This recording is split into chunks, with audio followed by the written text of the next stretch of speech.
Hey everybody, a bit of an exciting video coming up, and that is going to be the cage build on my FC RX7. Had this thing for quite a while but not done anything with it yet. It's actually going to be my drift build, so the R34 is just temporary use for it, but I don't want to use that all the time for drifting, so this is going to be what I use for the majority of the time drifting. But to do that at any of the events, you need a cage. So we're going to build a 6-point cage into this, going through all of the details on what to do, from literally what tube to use, how to bend it, and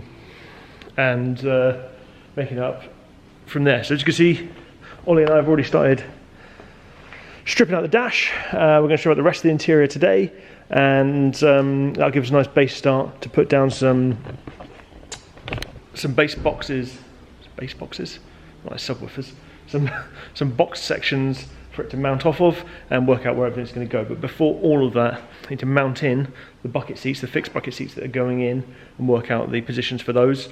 Then that gives us our positions for the roll bars and things like that. So we're going to run a 6-point cage, rollover bar, so up struts from the A pillar, one going across.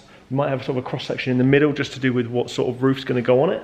And then door bars as well, probably something like dual door bars, depending on what we can do. But there's no real time scale on this, so this video might run over a little while of other videos, so you'll see my hair get longer and shorter. Yeah, I want to do it properly because obviously it's a roll cage, it's safety. You can't not do it properly. So as I say, first thing to do is strip everything out, make sure it's all solid, and we've got some good base bits to go from, and then we'll go from there.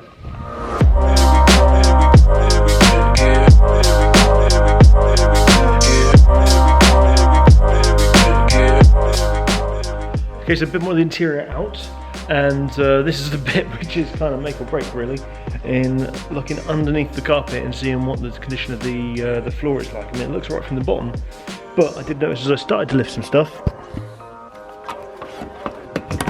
there are bits of carpet, house carpet, laid in here.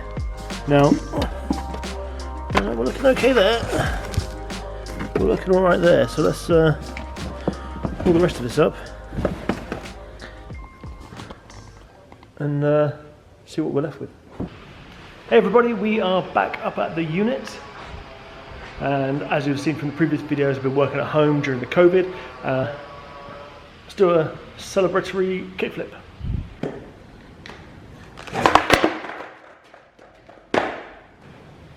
Oh yeah, I can't do those. I'm too old to skate. I've never built a cage before. I've fitted plenty of previously manufactured cages, bolt-in type stuff and things like that, as you saw on the previous video for the 34 Skyline.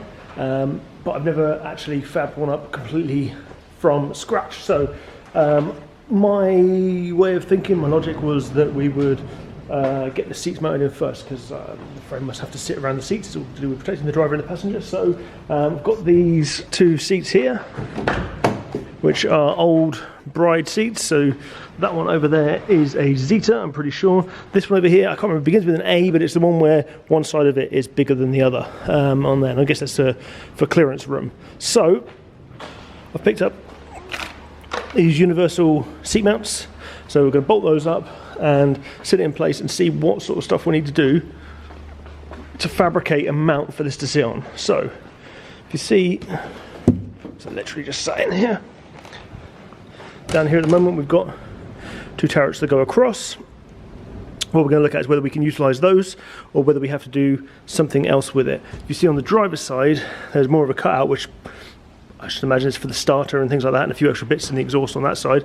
So it might be a bit more tricky. So passenger side looks nice and simple. We could just reinforce these and bolt straight in.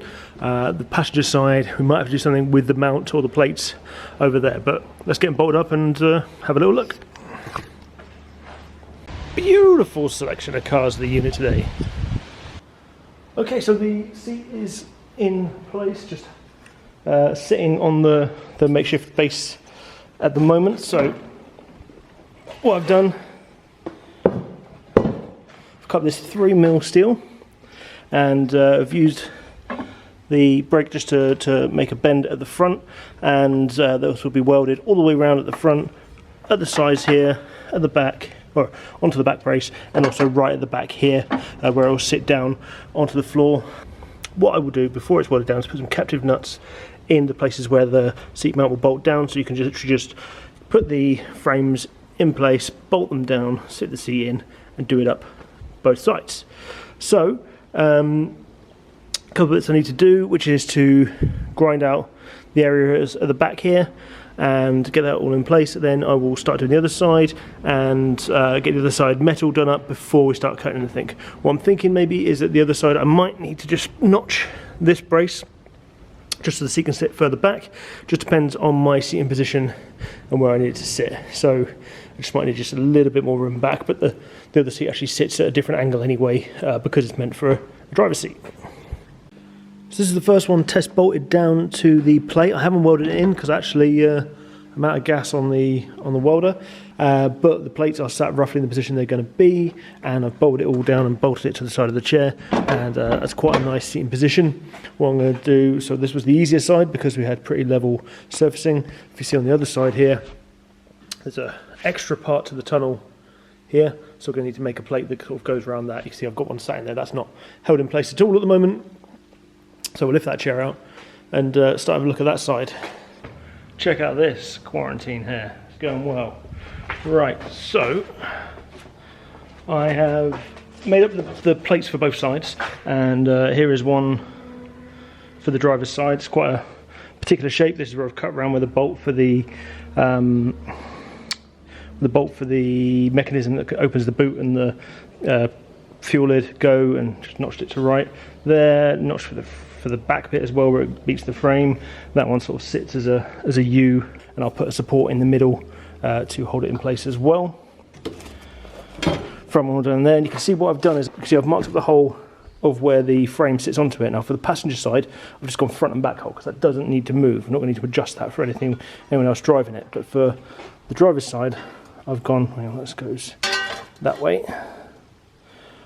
I've gone for one hole in. That way, if I need to adjust it at all, I can go further forwards and still be in line, or further back and still be in line. So if you're doing this, don't just go for the end holes.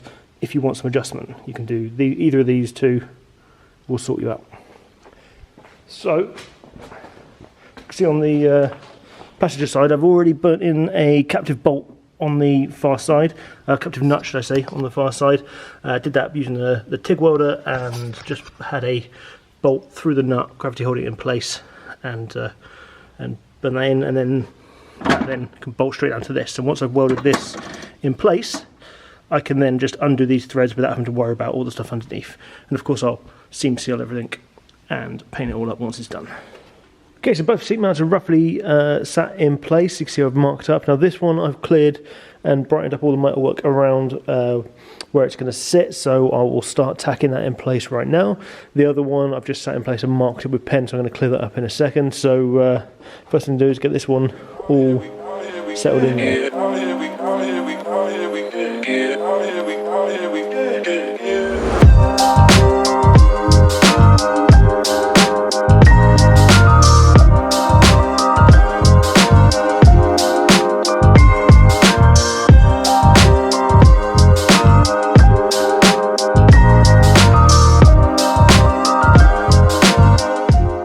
Okay, so the first one is melted in there. You know, I'm not a professional welder, but it's not a bad job if I do say so myself.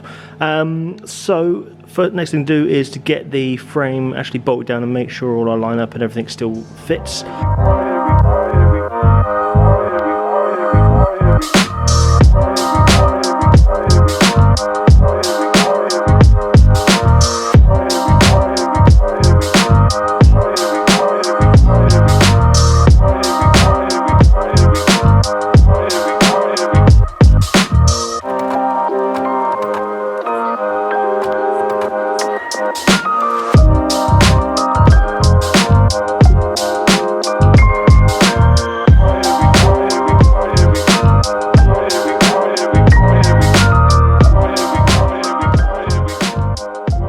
So we've got the second side burnt in as well, and that's all looking pretty sturdy in there. I'm actually just going to put a couple of supports, one here and one on this side here, just to hold this in place because there's a little bit of flex here which I want to get rid of.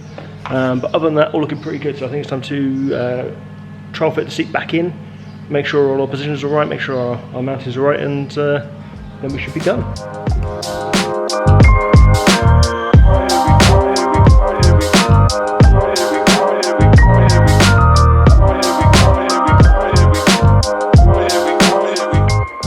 And that is 2 Sturdy Boy bucket seats in place, and nice and secure. And being brides, I'll have to lose some weight before I can actually properly fit in them, but one thing's for sure, I ain't going anywhere. So if you liked this video, please do hit the like button and give us a comment saying which bit you like the most. And if you're looking forward to the roll cage build, please do hit subscribe and follow the channel, because it helps a lot. Although we'll be doing the roll cage, we'll be showing you all the ins and outs of what we do. Obviously, it is my first time doing it, so you're learning along with me. If you want a full in-depth on how to do it, I'll link to some bits in the next video on where to go to see all the details for that, because there are people much more qualified than I am. But we are going to do a good job of it, do the best we can, and make an awesome safe cage. See you soon. Raising the Tobagos, we growing like fresh tomatoes. Them boys on fire, too fuego. We passing round hot potato. Everything is nuevo. I'm with my sweetie like Quavo. Need my cheese, need that queso. Need my bread, need that bankroll. Wake up.